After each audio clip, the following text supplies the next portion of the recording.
Duterte as the duly elected Vice President of the Republic of the Philippines. We're very, very grateful for a second chance, as it were, dahil medyo mabigat ang pinagdaanan ng aking pamilya. Talagang matapos yung 1986, kung ano-anong kaso ang hinarap namin. The camp of presumptive President Bongbong Marcos has nominated lawyer and vlogger Trixie Cruz Angeles to be the next PCOO secretary. Marcos Jr. spokesperson, attorney Vic Rodriguez, says Angeles has accepted the nomination. Former Labor Chief Bienvenido Laguesma and migrant workers advocate Toots Ople agreed to head the Labor and Migrant Workers Departments respectively. I believe that with the cooperation, support, and understanding as well as respect from each sector, it's not impossible to find a solution. No?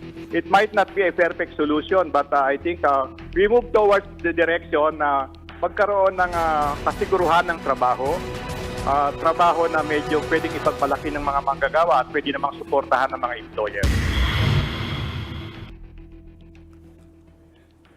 The new administration is slowly filling up the cabinet positions, and among the first few appointments are experienced officials who have served with former presidents. Will the new cabinet be able to take on their assigned responsibilities? We discuss in this episode of The Chiefs.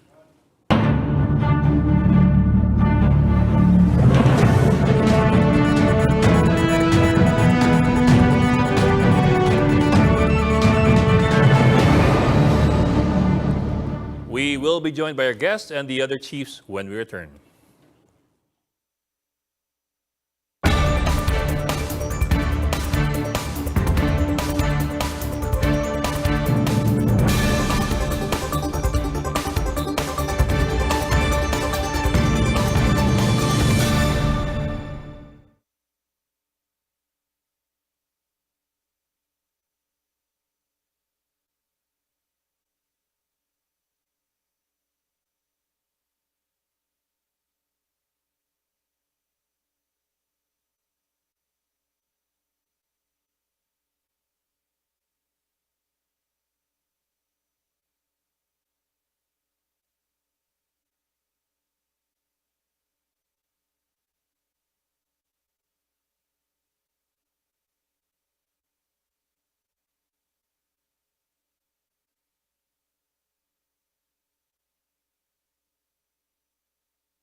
Welcome to The Chiefs. I'm Ed Lingao. Also with us, Ana Marie Paminton of the Philippine Star and Lucy Cruz Valdez, the head of News 5. Ladies, happy midweek.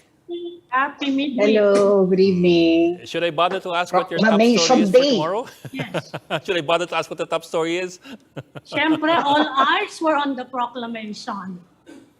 Yeah, that's true. Wala namang ibang balita ngayong araw. Yeah, that's true. Except Even though we syempre, yung all knew what was bunga going to happen. Yeah. Wala.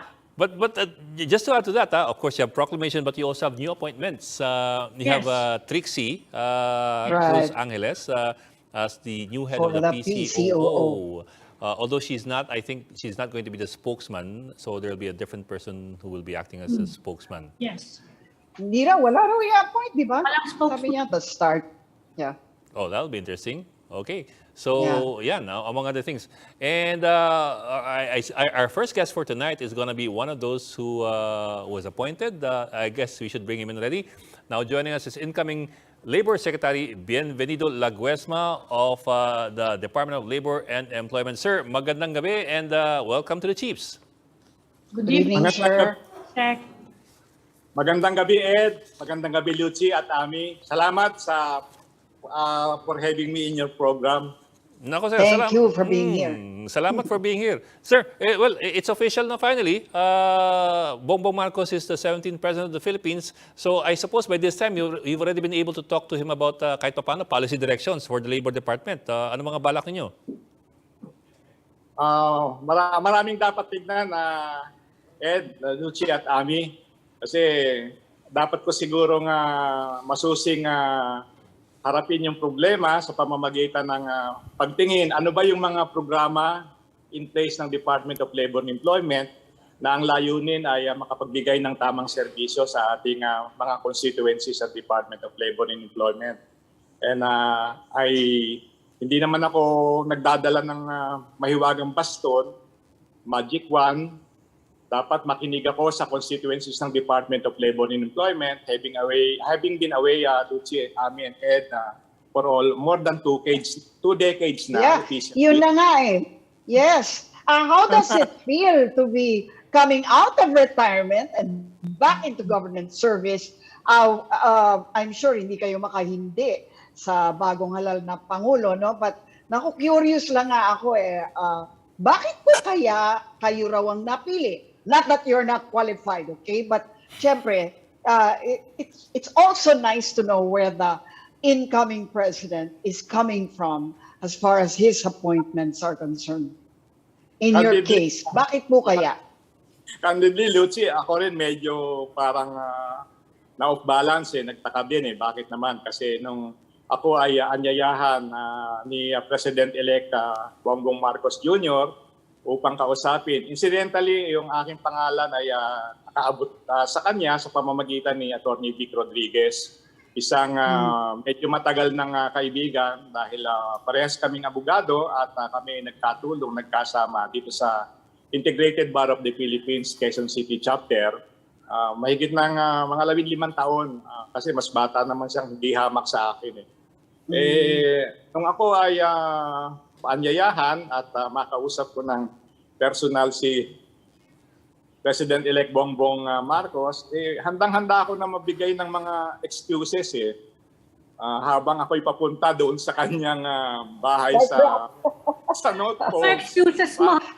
Para akong nagme-memorize kasi sa katotohanan ang aking may bahay ay masaya na ako'y nasa pribadong sektor kasi hindi naman maikling panahon ang aking iniukol sa Department of Labor and Employment since 1975 to 2001, and then doon sa panahon naman ni President Noynoy, nagkaroon ako ng pagkakataon na maging SSS Commissioner sa loob ng 5 taon. So pag sinuma-suma, sabi ko, baka meron ng mas bata, Mr. President, na pwede niyong makasama, makatulong, yung mas may stamina, mayroong energy at saka mayroong mga kaisipan o kaya mga innovations na baka hindi niyo na makakita sa isang senior citizen na kagaya ko. So ano sabi niya? Pinapakiramdaman ko, parang hindi niya nadinig yung sinasabi ko. Dinedma. Na-deadma ako. Pero nakatingin siya sa akin at ngingiti-ngiti. No? So medyo naman ako. Sabi ko, sabi ko, naghiwalay kami na sabi ko kailangan ko rin pong magkaroon ng konsultasyon muli sa aking pamilya at sa mga tao na close sa akin dahil babalik ako sa daigdig ng serbisyo publiko na alam kong maraming paghamon, maraming mga usapin na dapat harapin at baka sabi ko hindi ho yata ako ang tamang tao na dapat ay maging mapili ninyo upang maging labor chief, no? To borrow yung ating programa, the chiefs, no? Pero sabi niya, sige, magkonsulta ka,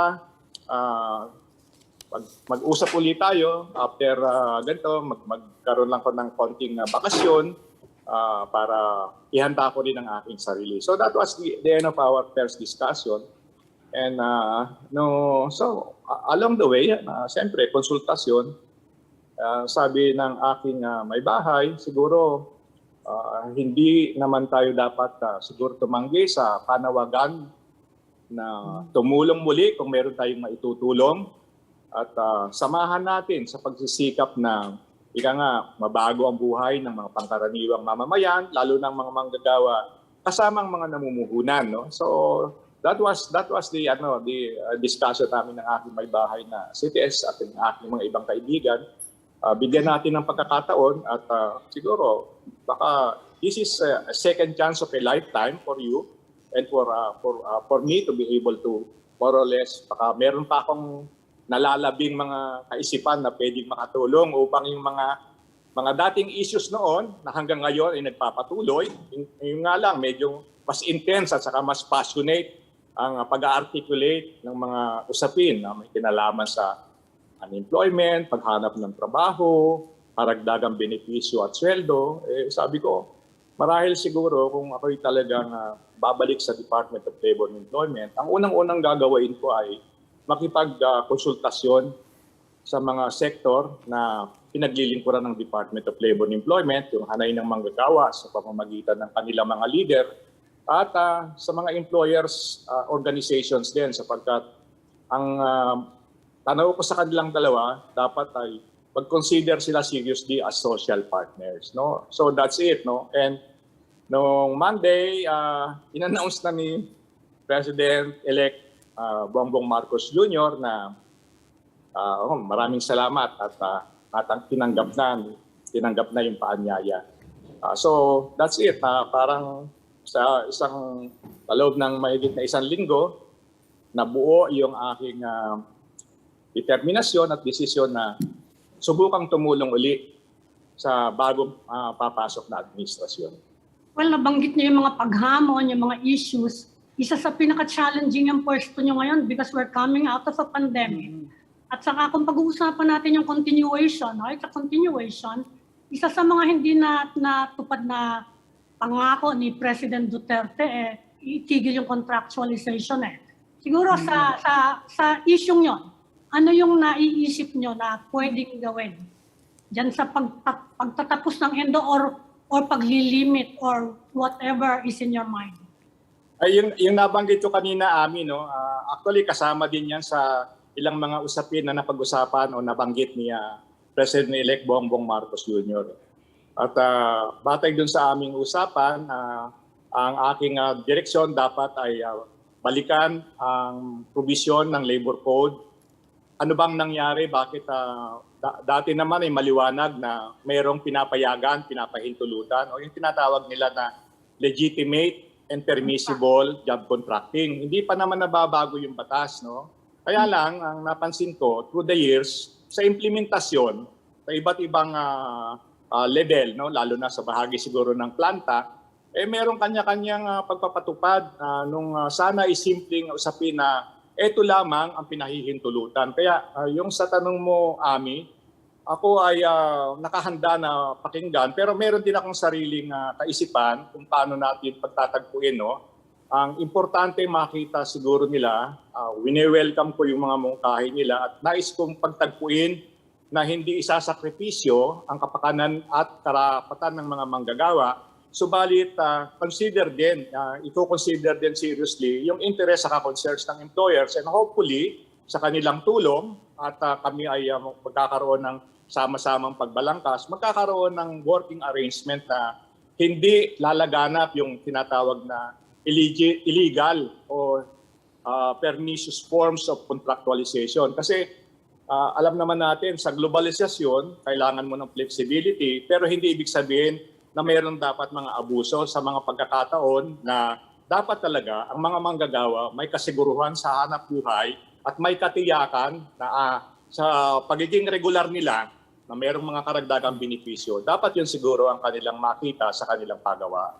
Meron, sabi nyo, in order ni President-elect Marcos yung review niyang contractualization. Meron ba siyang specific na objective or specific na instruction sa inyo kung anong gagawin? Hindi naman exactly order kasi yung bang parang discussion ng freewheeling discussion, ano ba ang mga burning issues at sa aking pagtansya doon sa usapan namin, maliwanag na gusto niyang magkaroon ng workable and possibly if yung parang win-win solution ba na binabalansi mo ang kapakanan ng manggagawa sa interes ng namumuhunan. No? Alam niya na masalimuot yung usapin, pero alam din naman niya na dapat bigyan natin ito ng tamang solusyon o tamang arrangement na yun na, muli ko lang uulitin, Ami at Lucy, na dapat siguro ma-develop yung magandang pagsasamahan ng manggagawa at namumuhunan. At itong issue ng contractualization na narariyan talaga for purpose of flexibility, pwedeng maging formula na liwanagin natin, ito lamang ang pwede. Pag hindi pwede, kasi gusto ko rin yung makita yung isimplify yung proseso eh. Dahil pagka medyo complicated, it breeds opportunity which might not really be welcome. No? Gusto ko sana kung kami ay, dahil ang Department of Labor and Employment, alam naman ninyo, pero siyang yung tinatawag na inspector yung mga nag-inspection sa kumpanya. Gusto ko pagdating nila doon, hindi sila parang bang naghahanap ng mali. Dapat magbibigay sila ng tamang advice at dapat sila yung instrumento ng pagkakasundo, pagtutuwid ng mga mali at wag ba yung ang una kagad nasa isip hulihin, parusahan. Dapat siguro ang first na purpose mo sa unang pagkakataon, parang bang yung technical assistance and then bigyan mo ng pagkakataon na ituwid nila. Pero kung maliwanag na maliwanag ang pag-abuso, siguro dapat gamitin talaga yung regulatory function of powers ng Department of Labor and Employment. Sir, just to clarify, sir. Pwede yung mga idea na yung nabanggit mo, ano ba, lilimitahan ba yan, liliwanagin. Pero ang bottom line, i-simplify para hindi ma-confuse ang employer kasi sinasabi minsan, lalo na yung usapin tungkol sa pag-interpret ng necessary and desirable. Di ba? Kasi pag tinignan naman natin lahat naman ng aspeto doon sa pagawaan meron siyang function, meron siyang bahagi. So, pag ginawa mong masyadong stricto, necessary and desirable, flexibility might be affected, no? Pero ang aking pananaw, we will not compromise yung health and safety aspect. We will not sacrifice yung dapat natanggapin ng mga manggagawa. Benefits, yes. And yun namang yung para sa employers, dapat bigyan natin sila ng una, predictability, consistency, at saka stability sa mga pulisiya. Huwag yung pabago-bago na bigla na lamang silang nagugulat, hindi pala tama yung ginagawa nila. Meron na palang mahabang checklist, no, na dapat ay i-comply.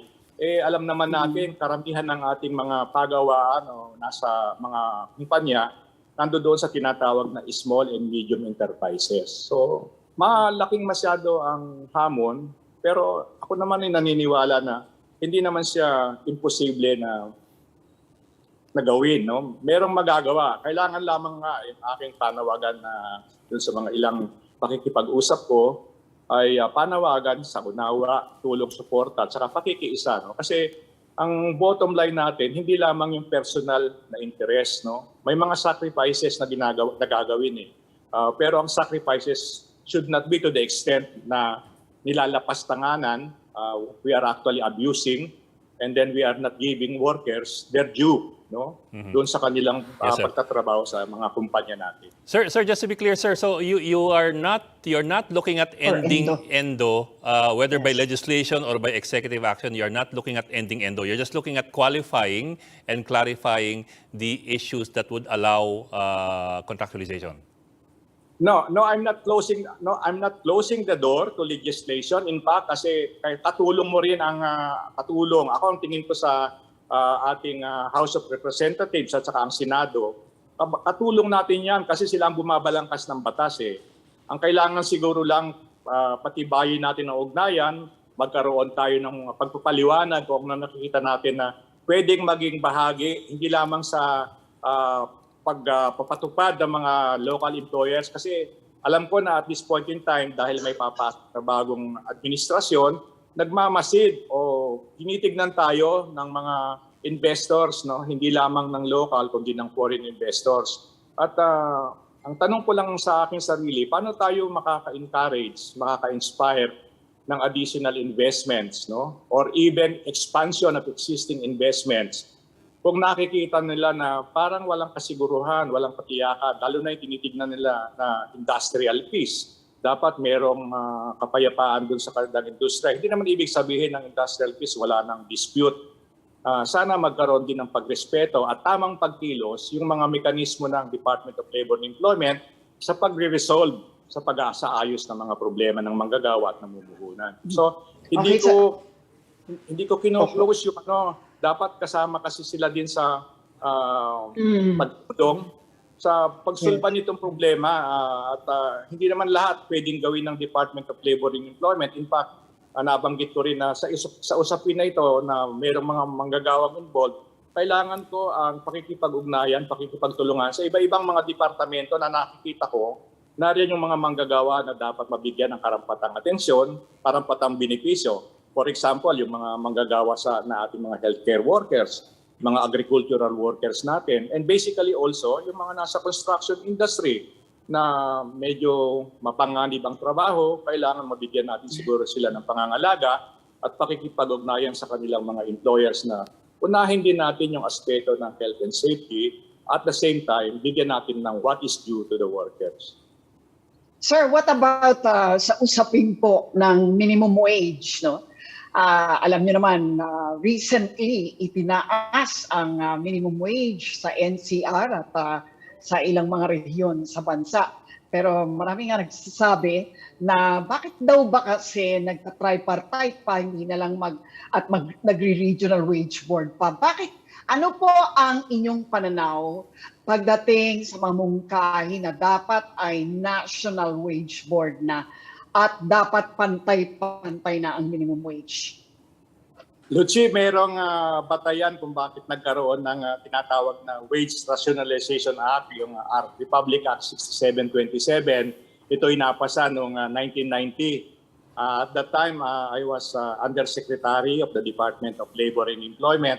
At nakita kasi roon na mayroong pangangailangan na magkaroon ng mga regional wages para ma-encourage mo to start development in the regions, no?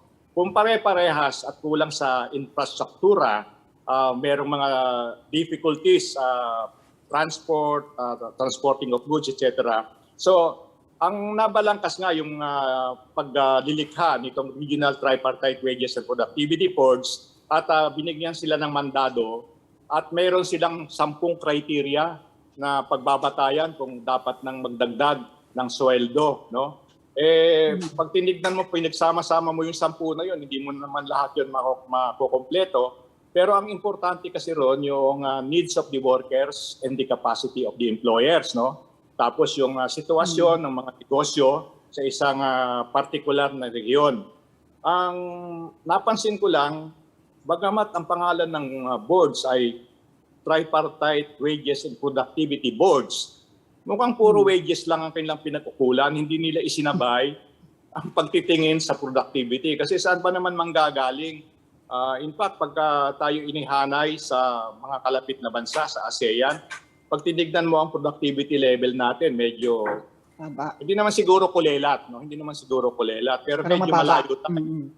Medyo malayo tayo. At sa tingin ko, dapat sana hindi lamang focus sa kasi very contentious talaga yung usapin ng pagtataas kasi hindi nakakasabay sa inputs kasi ang layunin naman namin pare-pareho ay magkaroon ng katuparan yung direksyon na pinagkakaloob ng ating Pangulong Halal, Bongbong Marcos Jr. No?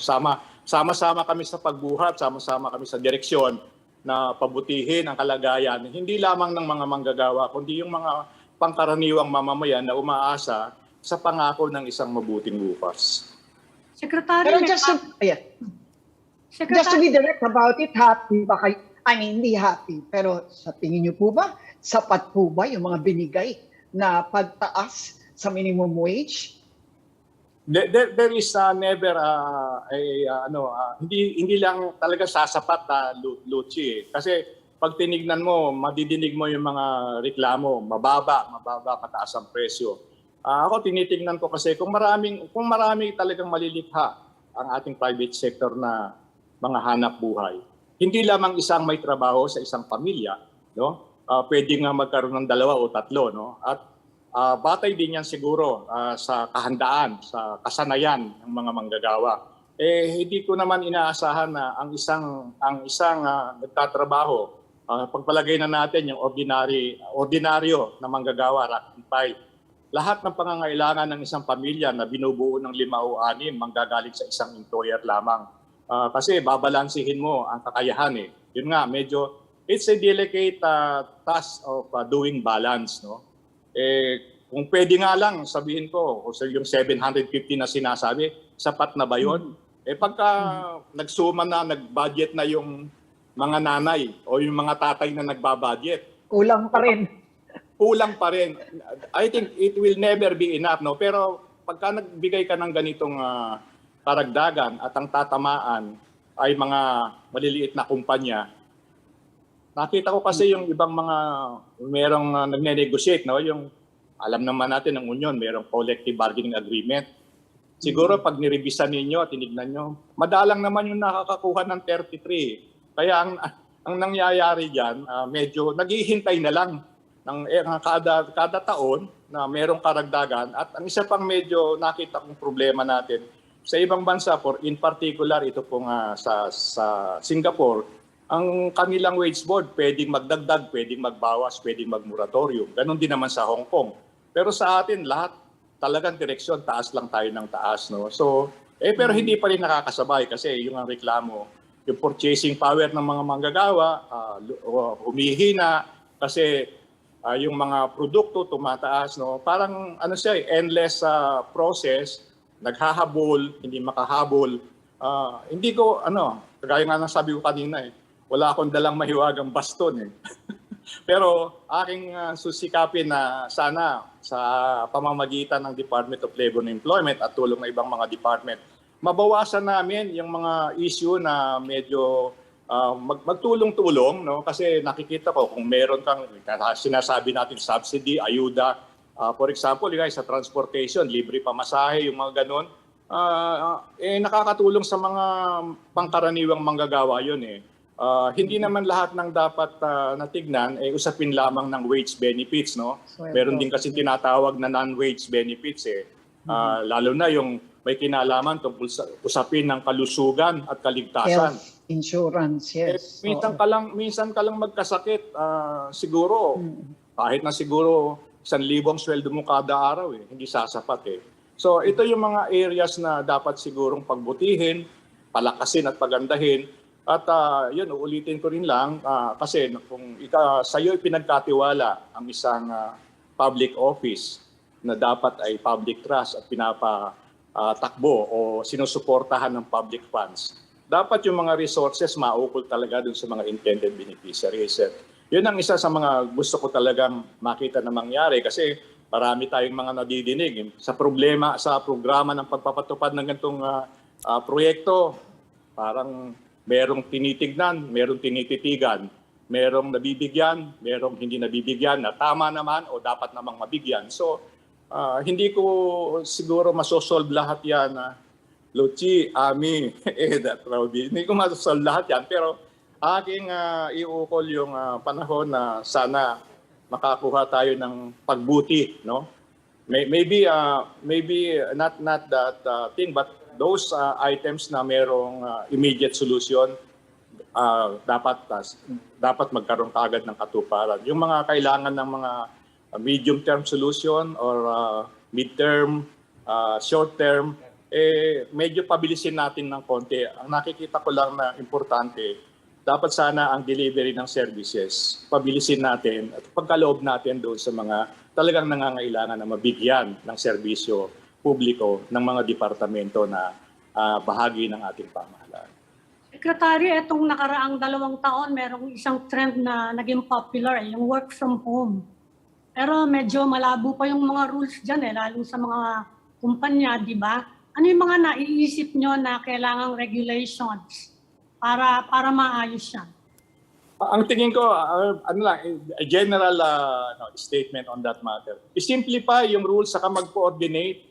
Wag yung na parang merong isang departamento, ganito ang kanyang pronouncement, ganito ang kanyang issuance. May pagkontra naman dito. Dapat kasi yung mga nanunungkulan at nagbibigay ng serbisyo publiko, nag-uusap din ng madalas. Dahil yun yung sinasabi ko na merong stability ng polisiya, merong predictability, para medyo merong peace of mind ang mga employers na mabuting maglagak ng puhunan dito, magdagdag ng puhunan. Kasi nakikita natin na may pangangalaga ang ating pamahalaan at nagbibigay ng suporta sa tamang panahon at tamang kalagayan ng mga kumpanya. So, alam natin kasi yung work from home, medyo parang sinubok tayo nitong mga 2 taon eh. I'm sure pwede mong reviewin yung ano bang mga nilabas na mga insurances, mga bulletins at i-harmonize natin. Huwag natin silang paglaban-labanin, no? Kasi nagki-create ka ng friction points sa pagitan ng manggagawa at namumuhunan. Merong mag-i-invoke na itong sinabi na ex-department. Ito naman ang posisyon ng another department eh. Dapat mag-usap lagi at tignan na ang direksyon, pare-parehas tayo nabubuhat patungo lamang sa isang layunin. Tulungan, iangat ang kalagayan ng mga manggagawa, lalo na yung mga pangkaraniwang manggagawa. Pero wag naman natin sigurong ipagwalang bahala. We will not disregard yung concern ng mga employers at tignan natin kung ano ang kanilang mga nakikita na solusyon sa problema na bumabalot sa ating larangan ng paggawa. Well, sir, the flip side of that din kasi is that unti-unting bubukas ng economy eh. We're having more face-to-face work. We're already going to have some face-to-face classes na nga in Metro Manila eh. Pero with that in mind, do you see any need to change policies with regard to working from home, which has been basically the norm since for the last 2 years? Itong pagluluwag ng ekonomiya, pagluluwag ng trabaho, pagluluwag ng working from the office, will we have to change anything as far as policies are concerned? Ed, ang tingin ko kasi the pandemic is still here, no? Yes, sir, it is. Yeah. Nandiyan pa sa ating paligid eh. So dapat lang siguro ang tingin ko pag-tingin kung paano mo talaga monitor kasi ang sinasabi yan, yung mga incentives pag ikaw ay hindi nagre-report physically sa opisina, meron niyang implikasyon. Pero yun nga, kung sa loob ng nakaraang taon, marami ng mga basis o batayan para i-calibrate natin yung mga nilalabas natin na guidelines, rules and regulations. Walang walang disconnect, no? Hindi siguro tama na kanya-kanyang pandar o pagbibigay ng sarili mong interpretasyon, kundi dapat simple, maliwanag, at ang mga manggagawa nakatitiyak na diliwanagan nila kung bakit ganito ang sitwasyon. Hindi pwedeng lagi na lamang nagdidebate tungkol sa isang regulasyon kasi it derails the move to be able to propel growth, be able to inspire development and recovery in the soonest time possible. So, policies are not really written in stone. Yes, no? sir. They can be reviewed, revisited, and then reformulated. Yun yung aking pansariling pananaw. Hindi pwedeng sabihin, kasi sabi ng ganito, ganyan. Nakikita mo ng circumstances going against that kind of a policy or direction. Bakit naman ipipilit pa natin na ganyan? No? Dapat siguro ang pananaw, ayusin para mabawasan yung tension at lalong sigurong gumaan ang kalagayan ng mga manggagawa hindi na sila laging nagrereklamo o kaya kailangan pa na magdemonstrasyon bago natin tugunan yung kanilang dapat naman natanggapin. Nakasaad naman yung benepisyo, pero how come they still have to go to the streets, demos, and then, it's very taxing sa, hindi lamang naman yan sa mga manggagawa. No? Ayun nga, naisip ko lagi, pagka ginaganyan mo ang kumpanya, may reputational risk. Masamang employer yata yan, kaya laging ginaganyan, di ba? Pero when in fact, if they sit down and really give what is due in accordance with the existing regulations and law na dapat ay tama, palagay ko mababawasan yung friction sa workplaces. Okay, maraming salamat. Incoming Labor Secretary Benny Laguesma. Sir, thank you for joining us tonight. At ingat parate. Salamat, sir. Secretary. Maraming salamat at hiling ng panalangin at patuloy niyong pagsubaybay kung tayo po ay medyo nawawala sa landasin, medyo pitikin po ninyo at bigyan ng inyong pagpuna. At ako naman po ay bukas yung pong accessibility dahil we who will be doing public service should always be mindful na hindi tayo dapat na nagre-react negatively o nagbabalat sibuyas. Lalo na kung tama naman yung sinasabi, meron tayong kakulangan. Dapat, pag binigyan tayo ng ganong klaseng pagpuna, tanungin natin ang sarili natin. No? At sabihin natin, dapat siguro ay talagang ituon natin ang ating pansin sa delivery talaga ng prompt, responsible, and consensus public service. Thank you, sir. Good Ingat luck po. Thank you. Salamat again, sir. Thank you po. I Okay. need more than luck. I need prayers, support, and pero Magdadasal with you, po si Ed. Sir, seminarista ako dati. with you there in the media. Minarista. Salamat, sir. So, Ingat po. Please stay with us at GC right back.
Welcome back to the Chiefs here on One News. And now joining us are attorney Tony Lavinia, who heads the movement against disinformation, and political analyst and columnist Richard Heydarian. Gentlemen, good evening and welcome back to the Chiefs.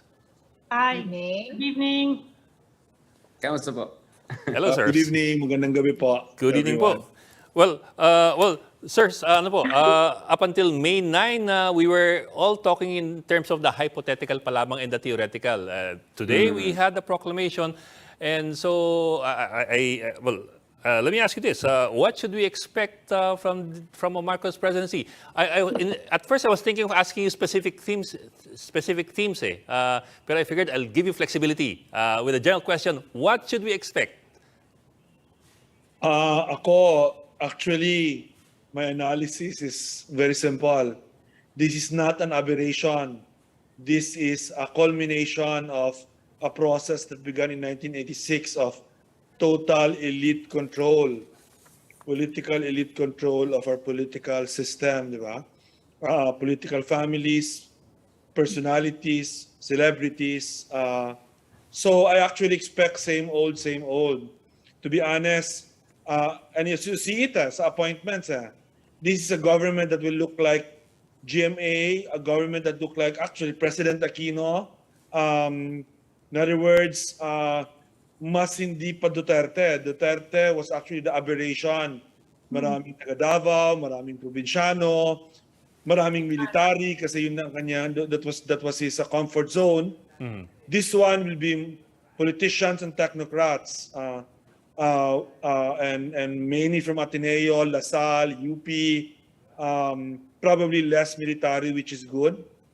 So I see this as a same old, very predictable.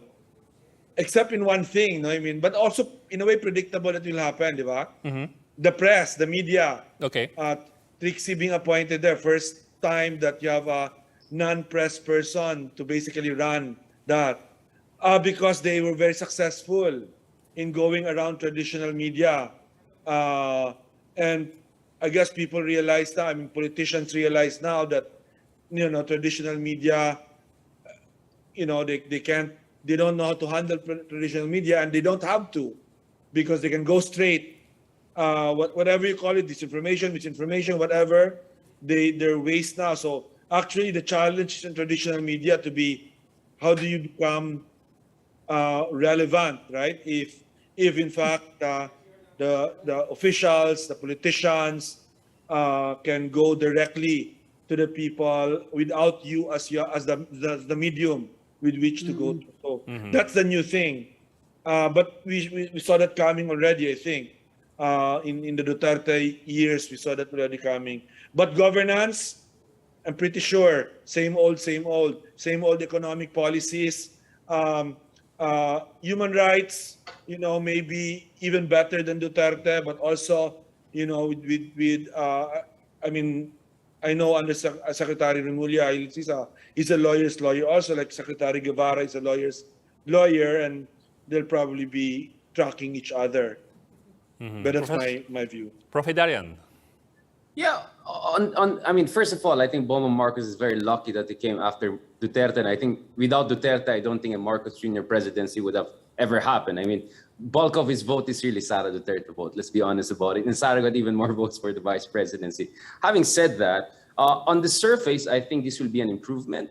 We have a foretaste of that during the first press conference of Bongbong Marcos, more or less as the presumptive president, more urbane, more, I would say, someone who's presidential in terms of his demeanor. And definitely, we're not going to see those kind of cussing of foreign leaders. We saw him appreciating Biden being the first foreign leader to call him. Not so much, I love Putin, I love China. So those sorts of populist antics, wala siya. But now, the reality is that, yes, I agree with Tony that there will be a lot of same. Maybe the cast will not be so different, but the script could change. I think constitutional change is almost inevitable under this administration. I'm having a hard time seeing Bongbong Marcos Jr. Essentially allowing himself to be confined by a Cory Aquino overseen constitution in 1987. I think push for constitutional change is very much in the cards. And the most likely outcome for the Philippines in the coming years is we are going to be more like countries like Hungary or Malaysia, whereby you have elections, but we know elections will only legitimize a ruling coalition.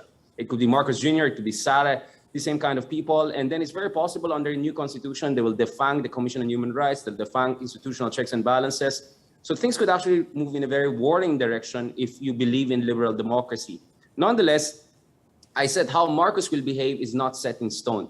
There are three at least factors we have to keep in mind. First of all, what on earth is the opposition going to do? If they're going to be like 2016 when Baymaro has lost and then he started doing yoga and everything like that, and there's no leader of opposition, good luck to opposition. There's no pushback. But if the opposition transformed this toddler Bibo pink movement into a coherent movement, pushes for new candidates, mobilizes for the midterm elections and so on and so forth, or preventing another constitutional change, then I think they can put some brakes on a potential downward trajectory under this administration towards hybrid regime authoritarianism. Second, it also depends on internal fights. So far, we saw in first week palang, Marcos Jr. showed who's the boss, right? Multiple times, sinabi nila Sara, gusto nila yung DND. No, you're gonna get DepEd, right? Never mind if that's really the best for you or not, but you're gonna get a DepEd. DND, we're gonna keep it for someone else, right?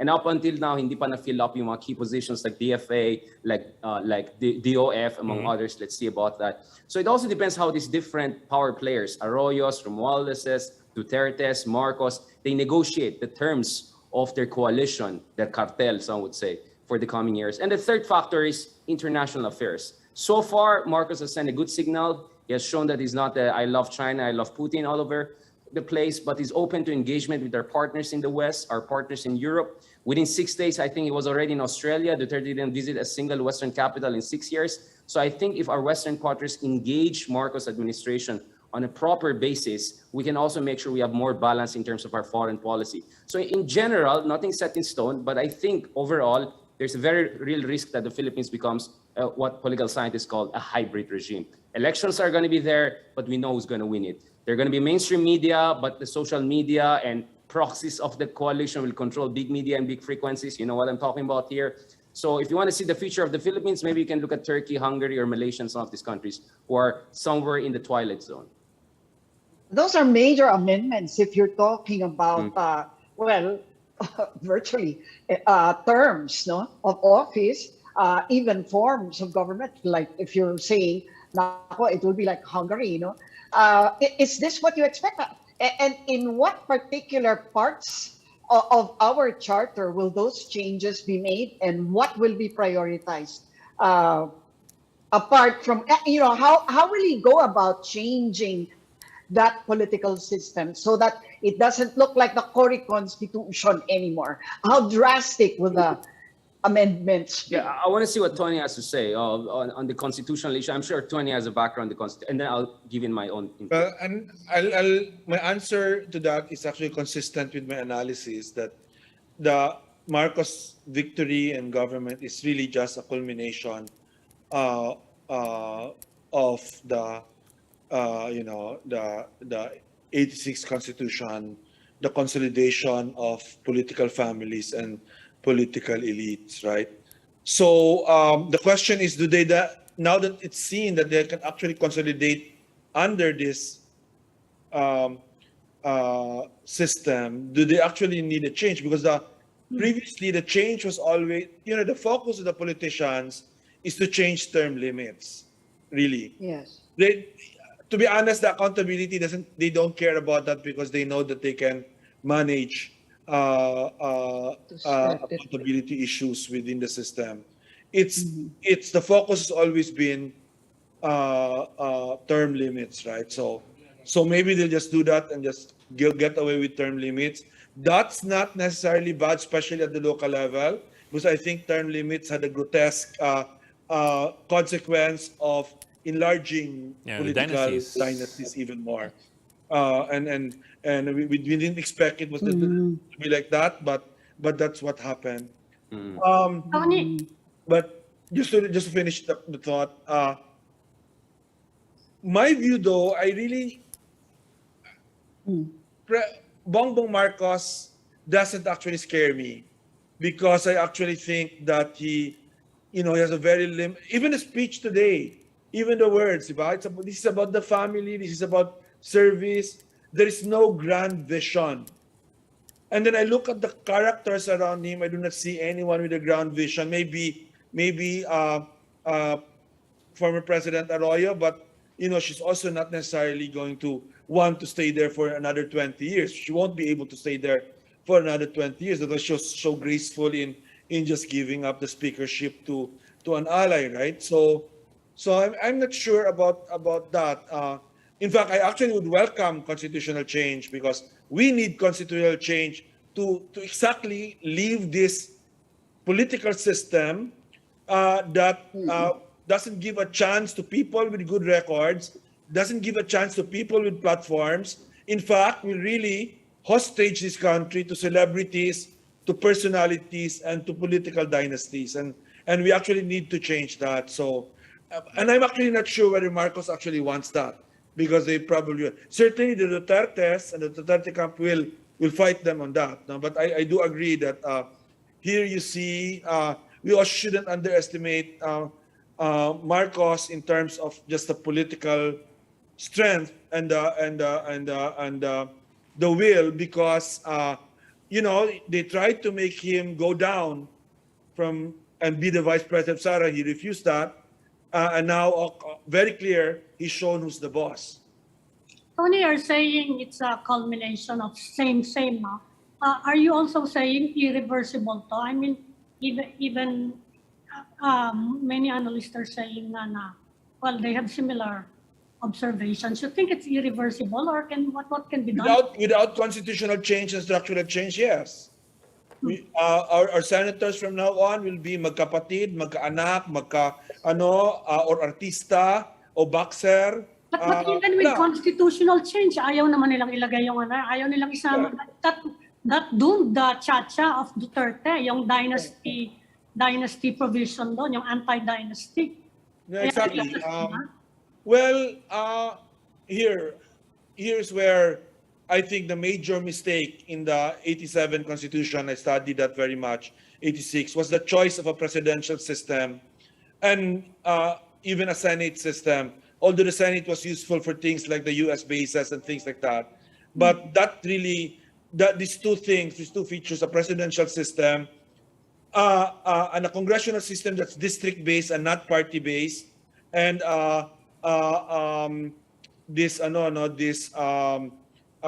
what happened in terms of the Senate is the one that condemned us to personalities and families, and I really think that's irreversible. This will just keep on going on, and once in a while you will have a really wonderful personality, right?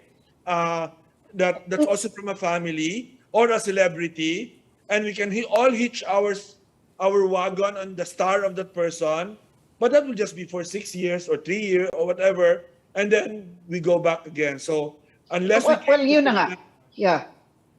So you're saying that can be reversed if we change the Constitution, particularly the form of government. Yes, for example, I know that President Arroyo, for example, wants a parliamentary system. Maybe a shift for her own reasons, right? Certainly, that was the reason in before 2010. Ramos wanted parliamentary system. The reason was that they could stay in. They could lead the parliament and etc. I'm talking about long term. Maybe it's not the best thing for us immediately in terms of but right now, because we don't see anyone else anyway that can have a chance against his families. I'll take my chances on a parliamentary system, and 10 years, 15 years from now, we'll have good political parties, and then we can change the system. But this current one, no, I don't see any chance of it being able to provide reforms from a political point of view. Yeah, I'll throw it back to you, Richard. Yeah. I mean, the thing is this: Robin Padilla is the federalism guy through and through, right? I mean, this guy's been tagging me on Facebook before on this federalism. So, and he topped the Senate race. So expect him to go hard for a federalism thing. The Dutertes want federalism. A lot of warlords, political dynasties in the margins of the country, they want more autonomy, because federalism means they'll have more power and freedom to do whatever they want, right? I think in the case of Marcos, he might want more like his father, a strong state, so more a centralized parliamentary system. So there's going to be a lot of fight about that. Now, I completely agree with Tony. There were a lot of rotten apples at the very core of 1987 Constitution. We have to correct that. But the problem is the devil is in details. And who oversees the process of transition? Napaka-konting opposition, if any, dito sa Senado at Kongreso. So my fear is that although we need to make some constitutional amendments or changes, the people who will oversee it perhaps are not the best people, or they may have different interests. Now, in the case of Marcos, he has something that Duterte doesn't have.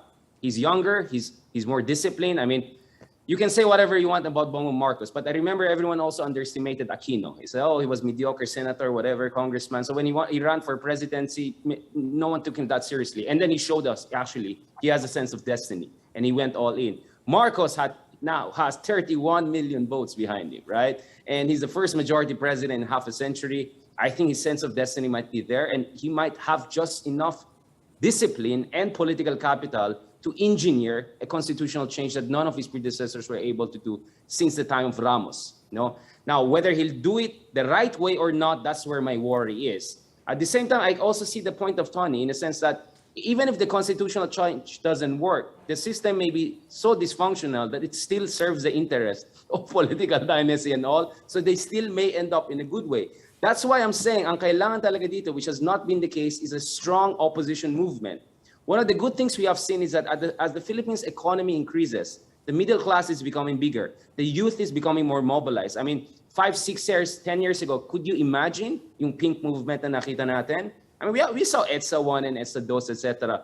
But we saw multiple grand rallies, massive volunteer-based mobilization. So I think if Lenny and the opposition get their act together, they can build a movement.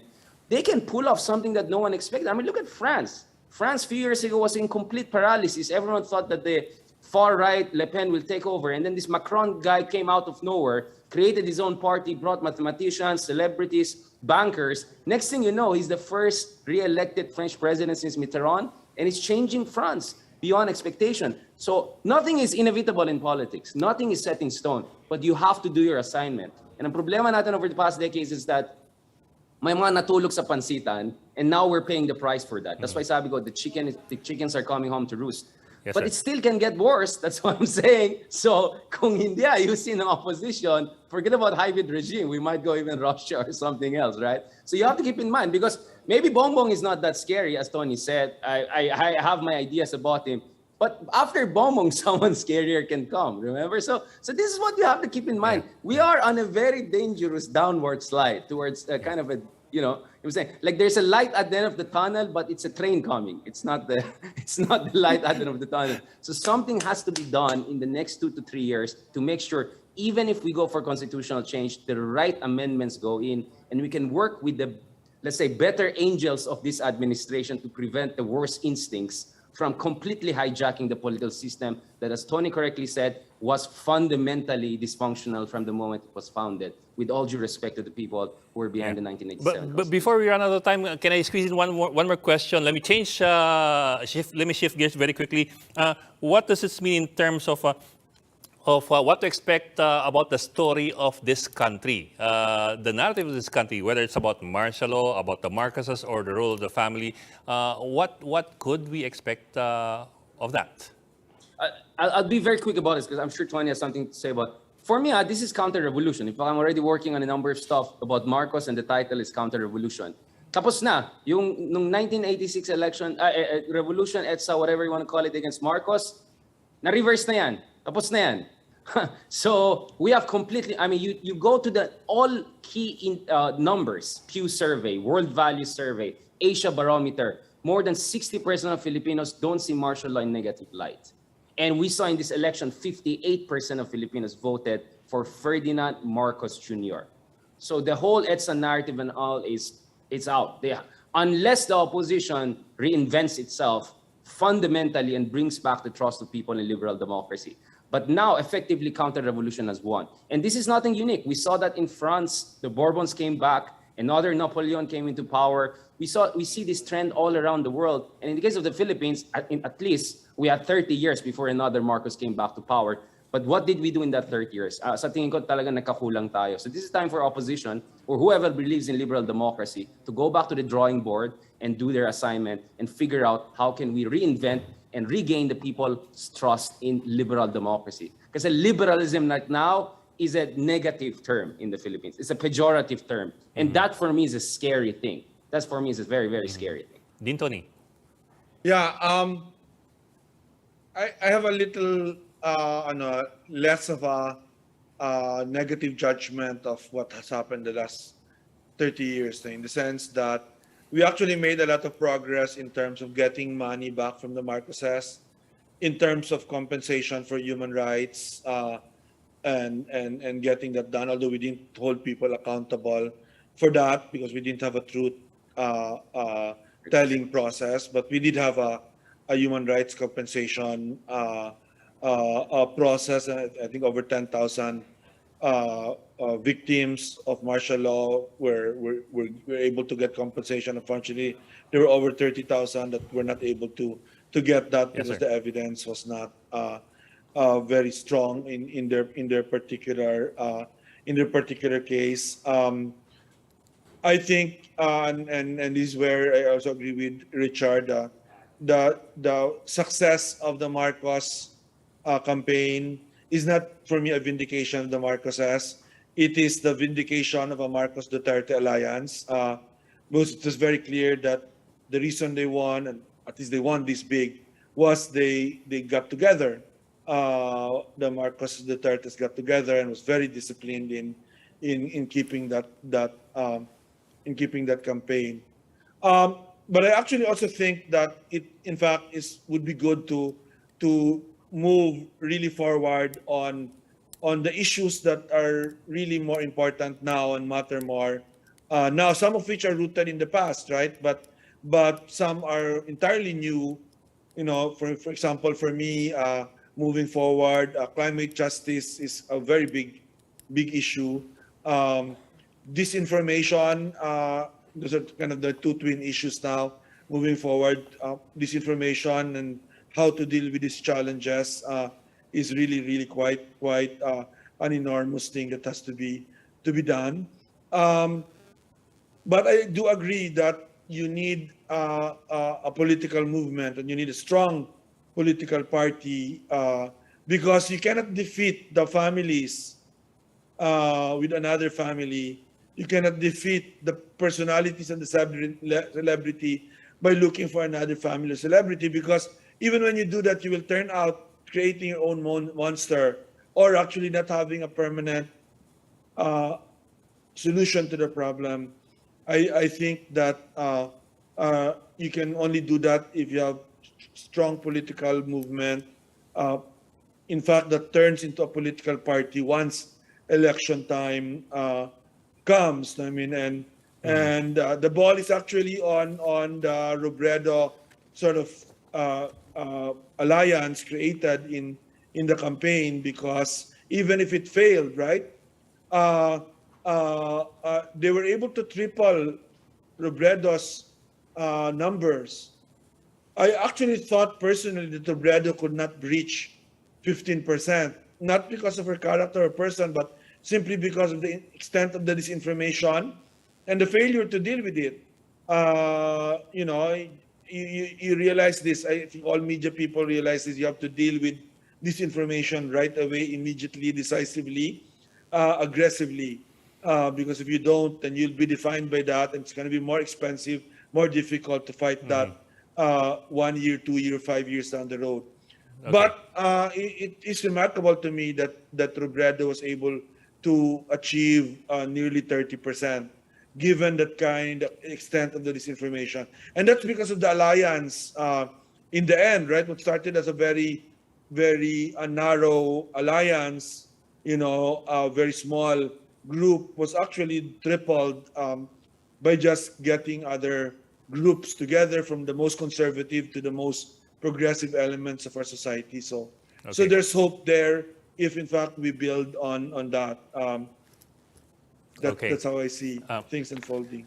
Okay. Can I push on that one? Because this is very important. Yes, sir. Absolutely. I and Tony we're on the same page now. In fairness kay Lenny, she defied a lot of expectations and all. But you see, the point is, what does the alliance represent, the Duterte Marcos? It represents the rejection of the whole liberal 1986 people, it's about. In fact, if you look at it, one reason why Isko Moreno and other candidates completely underperformed is because a lot of people said, we just don't want another liberals to come back.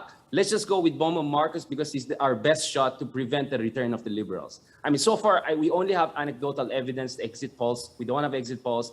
But we see a lot of people telling that. Na parang Bongbong Marcos was not even their first choice.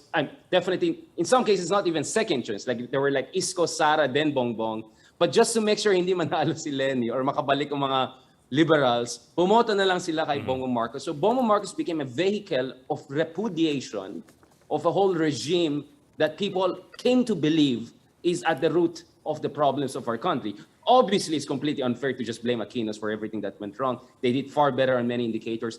But the point is that's a narrative that dominated the political discourse. So yes, Lenny did well going 30%, but close to 60% rejected what she represented. So that tells you this is the assignment that has to be fixed in the coming years. Otherwise, we're going to be in some interesting waters. Let me just put it that way. But on a more positive point, I think when it comes to Marcos, as I said, on foreign policy, we could be much more balanced, diplomatic, presidential. I'm looking forward to people like Babe Romualdez maybe overseeing it, or my former professor, Clarita Carlos. I don't know how she's going to lead the DFA if ever.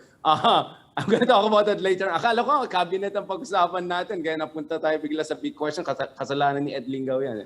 Pangalawa, I think on the EJK situation, we might see improvements in the sense that recalibration. In fairness to Marcos, he said he wants more surgical, more rehabilitation-based. And who knows, maybe Senator De Lima will indeed be freed, because even Remulla is signaling that he's not 100% on that, and who knows, even ABS-CBN franchise, the issue could move in the right direction. So we might see some relatively low-hanging fruit, smartly picked up by Marcos to send a good signal to opposition international community. And for me, the base is quite low, so that's good for Marcos. He could look good in the coming years or so. So for me, improvement is improvement. I'll take it any day.